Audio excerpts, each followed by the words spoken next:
Интернеттің істемей қала бере ма? Бәлкім акула шығар, бәріне кінәлі. Интернетке қол жеткізетін сымдардың көбі мұхит түбінде жатыр емес пе? Интернет тек радио толқындар немесе жер серік арқылы тарайды деп ойладың ба? Бүкіл әлемдік трафиктің 99% кәдімгі кабельдер арқылы өтеді. Бұл кабельдерді алғаш рет осыдан 200 жыл бұрын тарта бастаған, ол кезде олар телеграфқа арналған болатын. Ал қазір интернетсіз күніміз қараң, қолданушы саны жылдан жылға артып келеді. Жаңа кабельдер тоқтаусыз тартылып жатыр. Ұзын ұзын сымдар Тынық, Үнді мұхиты, тіпті солтүстік мұзды мұхиттың түбінде жатыр. Олардың жалпы ұзындығы 1,5 миллион шақырымға жеткен. Мұнша сыммен жер шарын экватор сызығымен 37 рет орап тастауға болады. Дүние жүзін торлап жатқан сымдардың көрінісі осындай.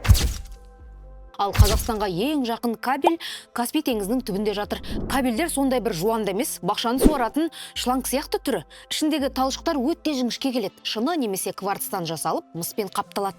Қызық дерек, акулалар бірнеше рет осы кабельдерді шайнап тастапты. Содан кейін сымдарды су астындағы жыртқыштардың тісі батпайтындай етіп нығайтыпты. Сонда Илон Маск пен оның жер серіктері не бітіріп жатыр дейтін шығарсың. Олар да бізді интернетпен қамтып жатыр, бірақ жер серіктері бүкіл әлемдік трафикті көтере алмайды әзірге. Сондықтан да телефонындағы интернет арқылы серфинглеткен кезде сигнал жақын маңдағы мұнараға дейін ғана сымсыз барады, ары қарай кабельдермен зулайды. Қысқасы, сен көріп отырған мына видео мем, челлендждер мен ойындар дәл қазір мұхиттың мыңдаған метр тереңдігіндегі талшықтардың бойымен тарап жатыр. Ролик ұнаса досыңа жібер, ол да таңданып таңырқасын. Айтпақшы, бұл видео Kaz Minerals білім мен болашаққа инвестиция құюдан аянбайтын компанияның қолдауымен дайындалды.